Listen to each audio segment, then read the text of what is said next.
já que os mandamentos aí não são pesados para nós, né? Os mandamentos nisso mesmo se resume, ou seja, em amarmos a Deus sobre todas as coisas e aos irmãos como a nós mesmos. Então os mandamentos se resumem nisso aí. E se nós nascemos de novo, amamos aqueles que também como nós nascemos de novo, o que acontece? Nós amamos a Deus que gerou a nós como filhos de Deus na terra e automaticamente amamos aqueles que também Deus gerou como filhos de Deus na terra. Somos um povo, né? Um povo salvo, um povo que vai morar no céu juntos. Então amamos uns aos outros. A Deus primeiro que nos gerou e depois aos irmãos, né? De que maneira amamos os irmãos? Como nós amamos a nós mesmos. Ninguém deixa de amar a si mesmo. Se deixou, é porque está totalmente fora do controle de Deus, né? Então, quando você está debaixo do controle do Espírito Santo, em comunhão com Deus, você ama a Deus em primeiro lugar. Ama os irmãos como a si mesmo. Assim que é o correto, né, na vida do crente. Então, amar a Deus implica em obedecer a Deus. E Deus diz que nós devemos guardar os seus mandamentos. No versículo 3, porque esta é a caridade de Deus, ou o amor de Deus, que guardemos os seus mandamentos. E os seus mandamentos aí não são pesados. Então os mandamentos de Deus não podem ser pesados. Tem gente que diz, é muito difícil ser crente. Mas como? Se você vive em comunhão com Deus, é um prazer, uma alegria servir a Deus. Os mandamentos de Deus não são pesados. São aí naturalmente, ou seja, espiritualmente, fáceis, né, de você cumprir. Como? Vivendo em comunhão com Deus. Em oração, leitura bíblica, né, jejum e praticando o que vai lendo e aprendendo, né? Então, este é o verdadeiro amor de Deus. Guardar, então, seus mandamentos. Não os achando pesados, mas guardá-los com amor, com prazer, com alegria, fazer de tudo para agradar a Deus. No versículo 4, porque todo que nasce de Deus vence o mundo. E esta é a vitória que vence o mundo. A nossa fé. Então aquele que ama a Deus, ama os seus irmãos, ele vence o mundo. Vence o sistema satânico, vence o pecado.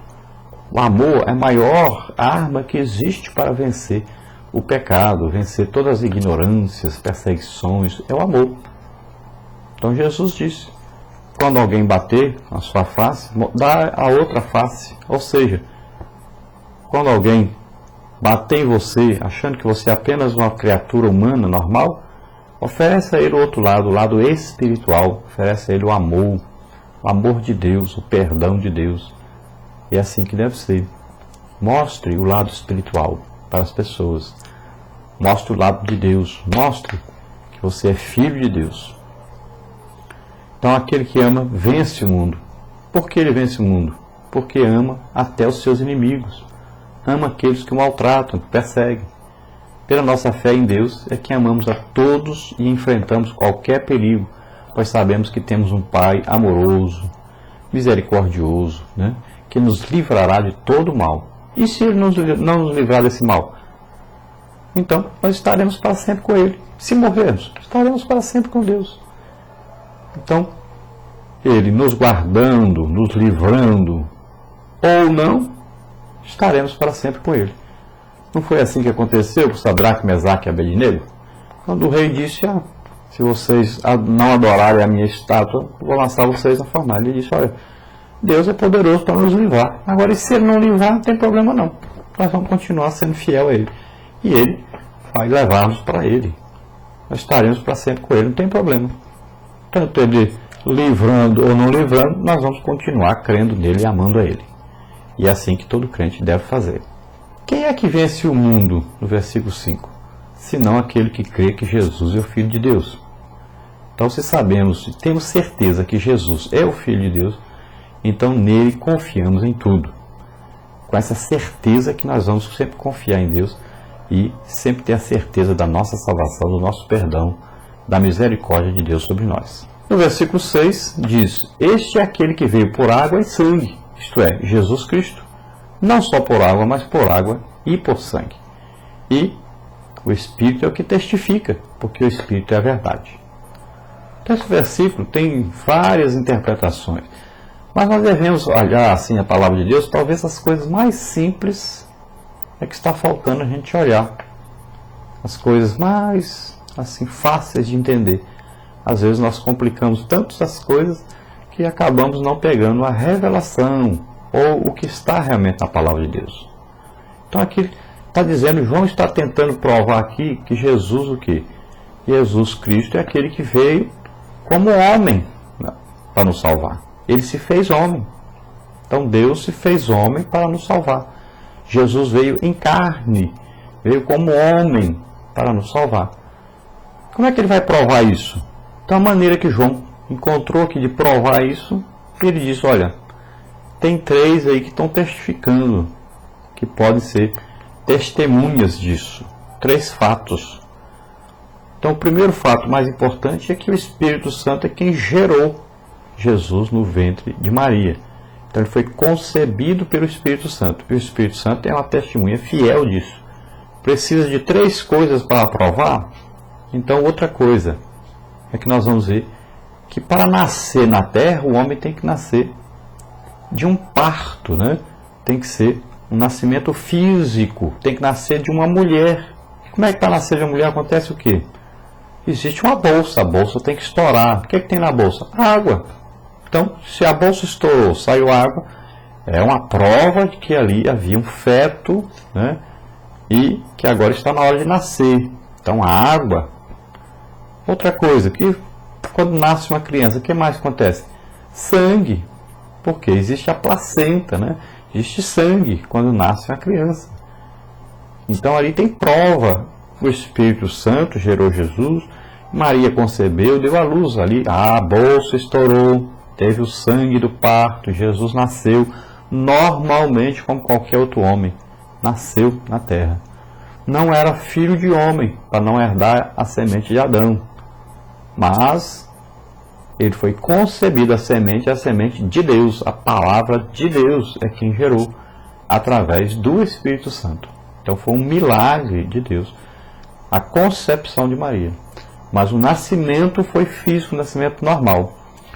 Se nós vemos João 10, né, Jesus disse, olha, aquele que entra por outra porta no mundo é ladrão e salteador, mas aquele que entra pela porta, esse é o pastor das ovelhas. Que porta? Jesus entrou pela porta do nascimento físico, nasceu de uma mulher aqui no mundo.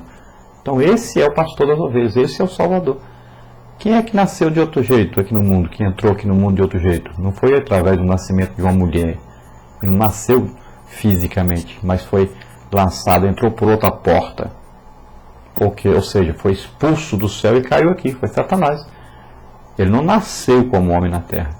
Então Jesus está identificando aquele que é o pastor das ovelhas, que é o Salvador, ele entrou pela porta como qualquer outro homem.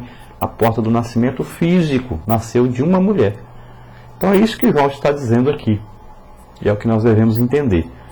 É evidente que a água tem o sentido na Bíblia aqui da palavra de Deus, né? Temos o sentido, o sangue de Jesus nos purifica de todo pecado, foi o preço pago pela nossa salvação.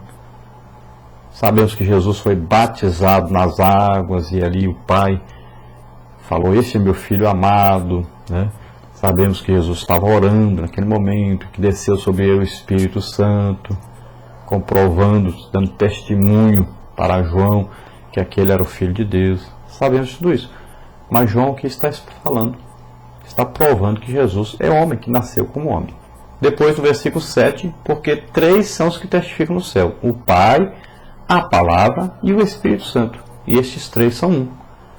Olha, o Pai, nós sabemos, Deus Pai, está sempre lá no céu, sempre esteve, sempre estará. E a Palavra, Jesus morreu por nós, ressuscitou, está lá.